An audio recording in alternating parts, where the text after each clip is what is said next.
Hello friends, welcome to our channel Dicey Trade. आज हमें काफ़ी दिनों के बाद निफ्टी को शॉर्ट करने की अपॉर्चुनिटी मिली और लगभग 11:30 बजे के आसपास हमने निफ्टी को शॉर्ट किया था और जो एक टारगेट के बारे में डिस्कस किया था कि निफ्टी इंट्राडे में आपको 24,550 के लेवल टेस्ट करता हुआ दिख सकता है।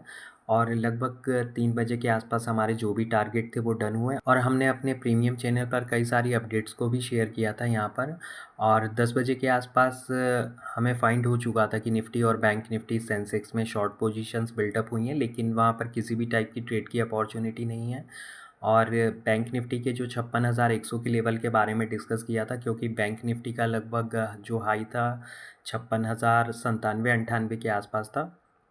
तो यहाँ पर हमारा एक व्यू था, क्योंकि यहाँ पर सबसे ज़्यादा कॉल राइटर एक्टिव थे, तो यहाँ पर अगर ये लेवल क्रॉस होता और 5 से 10 मिनट अगर ये सस्टेन होता तो यहाँ पर आपको 300 पॉइंट की एक शॉर्ट कवरिंग देखने को मिल सकती थी। और निफ्टी के लिए भी हमने डिस्कस किया था कि निफ्टी में अगर 24,800 और शॉर्ट पोजीशंस के लिए अगर 24,690 के लेवल का ब्रेकडाउन होता है तो यहाँ पर आप ट्रेड को एग्जीक्यूट कर सकते हैं। और आप देखेंगे 11:30 बजे के आसपास हमें एक शॉर्ट करने की अपॉर्चुनिटी मिली, लेकिन काफ़ी स्लो मूवमेंट था और हमने यहाँ पर शेयर भी किया था। और अगर आप देखेंगे इस रेक्टेंगल बॉक्स को तो यहाँ पर 40 से 45 पॉइंट की रेंज में निफ्टी लगभग 2 घंटे यहाँ पर साइडवेज रेंज में ही ट्रेड होता रहा। और हमने जो अपडेट शेयर की थी कि निफ्टी का जो ब्रेकडाउन है वो बार बार रिलायंस की वजह से रुक रहा है, क्योंकि रिलायंस में बार बार एक बाइंग देखने को मिल रही थी।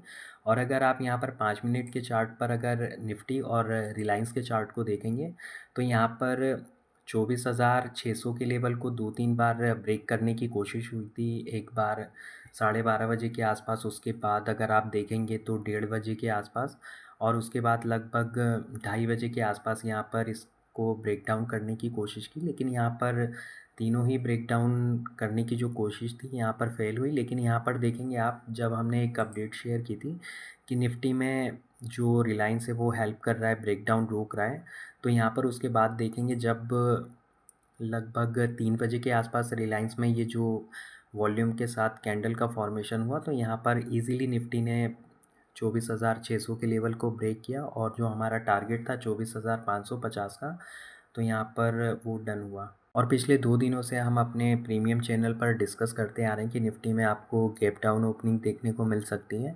और एक्सपायरी के दिन लगभग हमें 200 पॉइंट्स की एक गैप डाउन ओपनिंग देखने को मिली और आज भी हमें लगभग 40-45 पॉइंट की एक गैप डाउन ओपनिंग देखने को मिली। तो यहाँ पर हम पिछले 2 दिनों से उसको फाइंड कर रहे थे, जो वॉल्यूम में डिस्ट्रीब्यूशन था, तो उसकी वजह से हमने उस गैप डाउन ओपनिंग को फाइंड किया था। लेकिन अगर आप आज यहाँ पर देखेंगे और हमने इसको एनालिसिस करने के लिए 1 मिनट के चार्ट को सिलेक्ट किया है, तो यहाँ पर जब फॉल आया था निफ्टी में तो यहाँ पर 24,600 के आसपास काफ़ी अच्छा वॉल्यूम जनरेट हुआ था और यहाँ पर वॉल्यूम सपोर्टेड मूव था, तो यहाँ पर हमें एक अच्छा फॉल देखने को मिला। लेकिन अगर आप यहाँ पर देखेंगे 3:12 के आसपास से यहाँ पर काफ़ी ग्रीन बार्स हमें देखने को मिली, लेकिन यहाँ पर ये तेज़ी रिफ्लेक्ट नहीं हुई प्राइस में, क्योंकि अगर आप लगभग 2:30 बजे के आसपास से अगर वॉल्यूम के एक्यूमुलेशन और डिस्ट्रीब्यूशंस वॉल्यूम का अगर एवरेज निकालेंगे तो यहाँ पर ये स्पेकुलेटिव बाइंग की गई है। तो मंडे के ट्रेडिंग सेशन में आपको निफ्टी फ्लैट ओपन होते हुए देखने को मिल सकता है। और शायद हमने लास्ट वीक का निफ्टी के चार्ट एनालिसिस में राइजिंग चैनल के ब्रेकडाउन के बारे में डिस्कस किया था और इसका जो हमें कंफर्मेशन मिला था 24 जुलाई के आसपास। तो यहाँ पर आप देखेंगे लास्ट वीक में लगभग 24,900 के आसपास था निफ्टी, और जब से अगर अभी तक देखेंगे तो निफ्टी में लगभग 450 से 500 पॉइंट का फॉल हो चुका है। और यहाँ पर हमने इसके सपोर्ट के बारे में डिस्कस किया था जो कि 23,000 के आसपास है, लेकिन यहाँ पर एक रन अवे गैप भी है, तो यहाँ पर मार्केट शॉर्ट टर्म में इसको फिल करने की कोशिश कर सकता है। और उसके बाद जो दूसरा गैप है 22,600 के आसपास, तो हम यहाँ पर ये नहीं बोल रहे हैं कि ये गैप कल ही फिल हो जाएगा। ये शॉर्ट टर्म चार्ट पैटर्न होते हैं, तो यहाँ पर टाइम लगता है इन सभी चीज़ों को होने में, कई बार 2 महीने भी लग जाते हैं। लेकिन यहाँ पर जो राइजिंग चैनल के सपोर्ट लाइन का ब्रेकडाउन हुआ है, तो यहाँ पर आप देखेंगे सपोर्ट लाइन का भी ब्रेकडाउन लगभग 2-3 महीने के बाद हुआ है। और अगर आप निफ्टी के चार्ट को ध्यान से देखेंगे तो यहाँ पर जो 9 मई के आसपास एक गैप का फॉर्मेशन हुआ था, क्योंकि इस टाइम यहाँ पर शायद इंडिया पाक का जो कॉन्फ्लिक्ट हुआ था, तो यहाँ पर मंडे को एक अच्छी खासी हमें सीज़ फायर की न्यूज़ के चलते गैप अप ओपनिंग देखने को मिली थी। तो यहाँ पर अभी इस गैप आपको फिल करना बाकी है निफ्टी का, तो यहाँ पर अगर आप देखेंगे 24,170-80 के आसपास है, और जो दूसरा गैप है लगभग 23,200 से लेकर 22,900 की रेंज में, और उसके बाद अगर आप देखेंगे यहाँ पर 22,670 से लेकर 22,470 की रेंज में, तो ये काफ़ी बड़े बड़े गैप्स हैं जो कि रन अवे गैप्स हैं, और अगर मार्केट को लॉन्गर टाइम फ्रेम में अच्छा करना है तो इन गैप्स को फिल करना ही पड़ेगा। और इसी के साथ हमने वीकली टाइम फ्रेम में भी डिस्कस किया था जो फॉर्मेशन हुआ था राइजिंग चैनल का, तो यहाँ पर वीकली टाइम फ्रेम में भी उसका फॉर्मेशन हुआ है और हमें उसका ब्रेकडाउन देखने को मिला है। तो यहाँ पर वीकली और डेली दोनों ही टाइम फ्रेम में इसका ब्रेकडाउन हुआ है जो कि काफ़ी नेगेटिव साइन है। और अगर आप वीकली टाइम फ्रेम में भी देखेंगे तो यहाँ पर सीधा जो एक हमें सपोर्ट दिख रहा है 22,800 के आसपास, तो यहाँ पर क्योंकि ये वीकली टाइम फ्रेम में जो कैंडल का फॉर्मेशन होता है वो लगभग 5 दिनों की एक कैंडल बनती है, तो यहाँ पर कई सारे गैप्स हमें नहीं दिख रहे हैं। यहाँ पर सीधा जो हमें एक बड़ा गैप दिख रहा है 22,900 से लेकर 23,200 की रेंज में, तो ये एक बड़ा गैप है और यहीं पर निफ्टी एक सपोर्ट ले सकता है आने वाले टाइम में। आपको इंट्राडे बेसिस पे या 1-2 दिन में आपको 100-200 पॉइंट की तेज़ी देखने को मिल सकती है निफ्टी में, लेकिन यहाँ पर अभी ऐसे कोई आपके पास बहुत सारे पॉजिटिव साइन नहीं है चार्ट पे जिससे आपको एक बड़ी तेज़ी देखने को मिले। और कल हमने एफआईआई और डीआईआई के मनी फ्लो के बारे में भी डिस्कस किया था, क्योंकि कल 31 जुलाई का डेटा अपडेट नहीं हुआ था, और जो हमारा व्यू था कि कल भी काफ़ी अच्छी सेलिंग हुई होगी कैश में, और देखेंगे जब डेटा अपडेट हुआ तो 5,500 करोड़ के आसपास सेलिंग हुई है कैश स्टॉक में। और अगर आप देखेंगे डीआईआई ने न्यूट्रलाइज़ करने के लिए सेलिंग को यहाँ पर 6,300 करोड़ की बाइंग की है, और फ्यूचर में एफआईआई ने लगभग 2,700 करोड़ के आसपास सेलिंग की, और ऑप्शंस में लगभग जो आपको बाइंग दिख रही है 7,000 करोड़ के आसपास। लेकिन ये एक स्पेकुलेटिव पोजीशंस है क्योंकि ऑप्शंस को हैज भी किया जाता है फ्यूचर की पोजीशन से। और अगर आप आज भी देखेंगे जो डेटा अभी अपडेट हुआ है तो यहाँ पर 2,800 करोड़ के आसपास एफआईआई ने आज भी सेलिंग की है।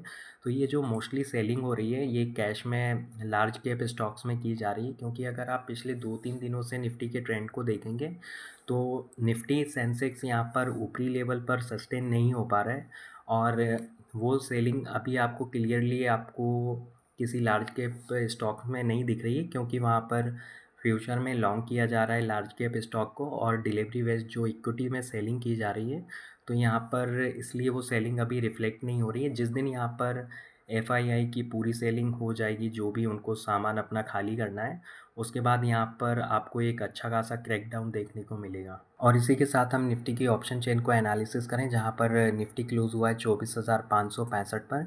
तो यहाँ पर अगर आप पुट साइड का डेटा एनालिसिस करेंगे तो डीप इन द मनी में लॉन्ग पोजीशंस को क्लोज किया गया है, और आई भी बढ़ी हुई है, तो ये एक पुट बाइंग के साइन है। और क्योंकि काफ़ी अच्छा प्रॉफिट हुआ है पुट बायर्स को, तो यहाँ पर इन पोजीशंस को क्लोज नहीं किया जा रहा है, क्योंकि अगर आप वॉल्यूम को देखेंगे तो यहाँ पर 36 लाख 24 लाख के आसपास है, तो ये कॉन्फिडेंटली यहाँ पर पुट को बाय किया गया है। और अगर आप देखेंगे एट द मनी में 24,500 के आसपास भी लगभग 13% के अराउंड आईवी में जंप है, और अगर आप वॉल्यूम को देखेंगे तो काफ़ी एग्रेसिव यहाँ पर पुट बाइंग की गई है।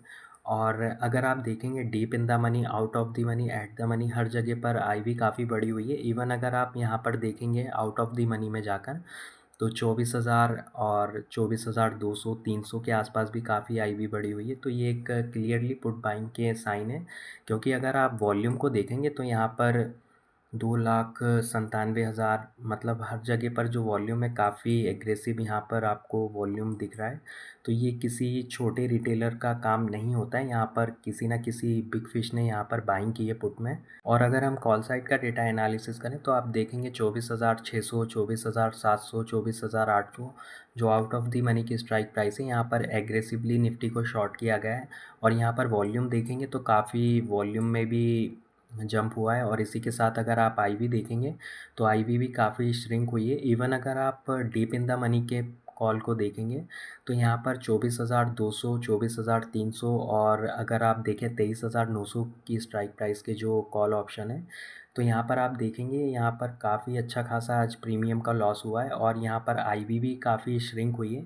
यहाँ पर कुछ स्ट्राइक प्राइस की आईवी अभी अपडेट नहीं है। और अगर आप यहाँ पर देखेंगे 24,000, सॉरी 23,650 के आसपास ये आईवी काफ़ी इंक्रीज़ हुई है। तो यहाँ पर आप प्रीमियम भी देखेंगे तो लगभग 219 पॉइंट का चेंजेस हुआ है, जो काफ़ी नेगेटिव है। यहाँ पर जो कॉल राइटर्स हैं लगभग आप देखेंगे 23,900 तक यहाँ पर एग्रेसिवली यहाँ पर फ्रेश कॉल में राइटिंग की गई है। तो निफ्टी की जो ऑप्शन चेन है वो काफ़ी वीक है और निफ्टी का 24,700 के ऊपर निकलना काफ़ी मुश्किल है, क्योंकि यहाँ पर 24,700 और 24,600 के जो कॉल राइटर्स हैं ये काफ़ी कंफर्ट जोन में आ चुके हैं। और अगर आप इनका परसेंटेज देखेंगे चेंज वाइज तो यहाँ पर अच्छा खासा प्रीमियम कलेक्ट किया है। तो यहाँ पर इनकी पूरी कोशिश होगी कि इस प्रीमियम को ज़ीरो किया जाए। तो ये काफ़ी स्ट्रॉन्ग रेजिस्टेंस जोन है निफ्टी। और निफ्टी में अगर हम सपोर्ट के बारे में बात करें तो यहाँ पर कोई ऐसा सिग्निफिकेंट अभी हमें सपोर्ट नहीं दिख रहा है। और अगर कुछ भी उसकी अपडेट होती है तो हम अपने प्रीमियम चैनल पर अपडेट करेंगे। और जिसको भी ज्वाइन करना है वो चैनल, तो यहाँ पर उसकी लिंक डिस्क्रिप्शन बॉक्स में डाल दी है, तो आप उसको ज्वाइन कर सकते हैं। और बैंक निफ्टी का एनालिसिस हम कल अपलोड करेंगे, क्योंकि बैंक निफ्टी का चार्ट स्ट्रक्चर भी काफ़ी नेगेटिव है और ऑप्शन चेन डेटा में भी काफ़ी डेटा है एनालिसिस करने के लिए। तो उसका एक सेपरेट वीडियो हम कल अपलोड करेंगे। तो फिर मिलते हैं नेक्स्ट वीडियो में। अगर आप लोगों को वीडियो अच्छा लगा हो तो लाइक शेयर करें और चैनल को सब्सक्राइब करें। Thanks for watching.